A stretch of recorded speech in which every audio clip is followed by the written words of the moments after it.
La complication immédiate, c'est qu'elle deviendra insupportable au niveau de son monsieur, parce que quand il y a changement d'humeur, elle va refouler le monsieur.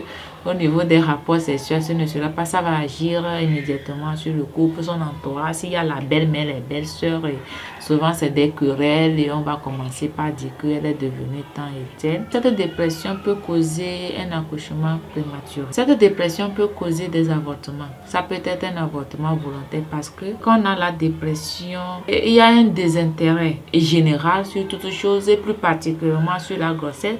Ce désintérêt de la grossesse peut amener la femme à se débarrasser de la grossesse, d'où des avortements volontaires. Cette dépression peut amener la grossesse à couler, ce que nous appelons les avortements spontanés. Ça peut causer aussi la naissance d'un enfant de faible poids à la naissance. L'enfant sera à terme, mais sera moins de 2 kg 500 grammes. Ça peut causer aussi la tension artérielle. Je ne parle pas de la prééclampsie, mais cette dépression peut donner des maux de tête jusqu'à exposer la femme à la tension artérielle. On aura une grossesse avec la tension artérielle. Voilà les complications qui sont liées à la dépression de la femme enceinte.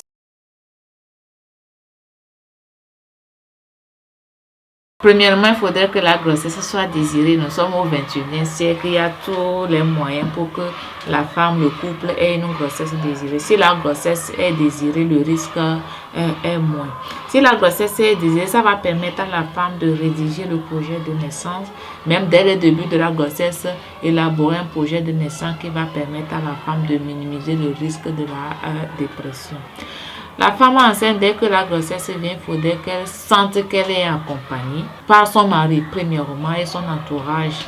Donc, le monsieur a un rôle important à jouer. Vous savez, quand on est acteur de sa grossesse, il y a certaines complications qu'on peut éviter dans la dépression. Donc, puisqu'on est enceinte, on attend un bébé, l'inconnu, on se pose la question comment ça va aller. Donc, dès que la femme est acteur de sa grossesse, elle maîtrise, elle comprend les différentes transformations que son corps subit. Dès qu'elle comprend les différentes possibilités, les différentes opportunités qui s'offrent à elle pendant sa grossesse jusqu'à l'accouchement, je pense que la dépression sera, le risque de la dépression sera minimisé.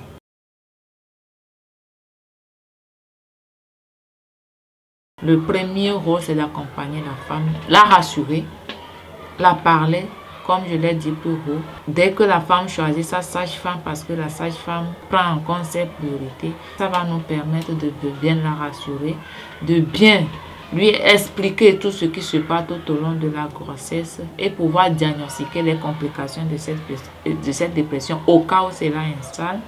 Nous avons ce que nous appelons les cours de préparation à la naissance qui sont vraiment indispensables tout au long de la grossesse parce que les consultations prénatales que les femmes font dans les centres de santé seules ne suffisent pas pour garantir un accouchement ou une grossesse sans complications. Donc c'est vraiment important aux femmes de souscrire à ces cours de préparation à l'accouchement.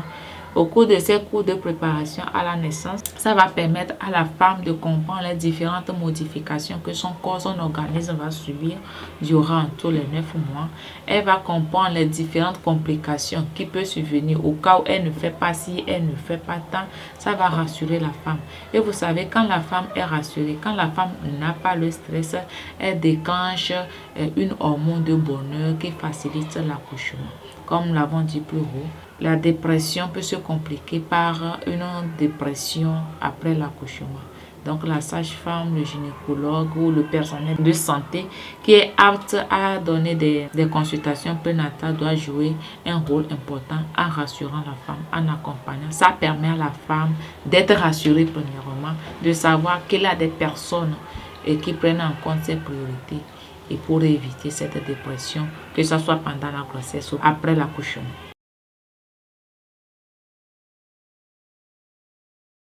L'accompagner, l'accepter comme elle est. Vous savez, pour vous faire rire, il y a des hommes qui n'aiment pas, surtout quand on est enceinte à un moment donné. Je ne sais pas si vous avez remarqué, le nez devient gros. Des fois, tu reviens, tu ne reconnais pas ta femme. Il y a certains hommes qui sont refoulés. Pendant la grossesse, quand la femme n'est plus apte pour réchauffer le lit comme avant, il y a certains hommes qui préfèrent aller dehors. Tout ça là et met la femme dans un état et qui l'expose à une dépression. Donc le rôle que l'entourage direct qu'est son mari, c'est de l'assurer, de l'écouter, que la femme sente qu'elle a quelqu'un qui est à côté, que la femme n'ait pas une carence d'affection. Maintenant, l'entourage de l'autre côté, ils doivent accompagner la femme telle qu'elle est jusqu'à son accouchement. C'est vraiment important pour prévenir la dépression.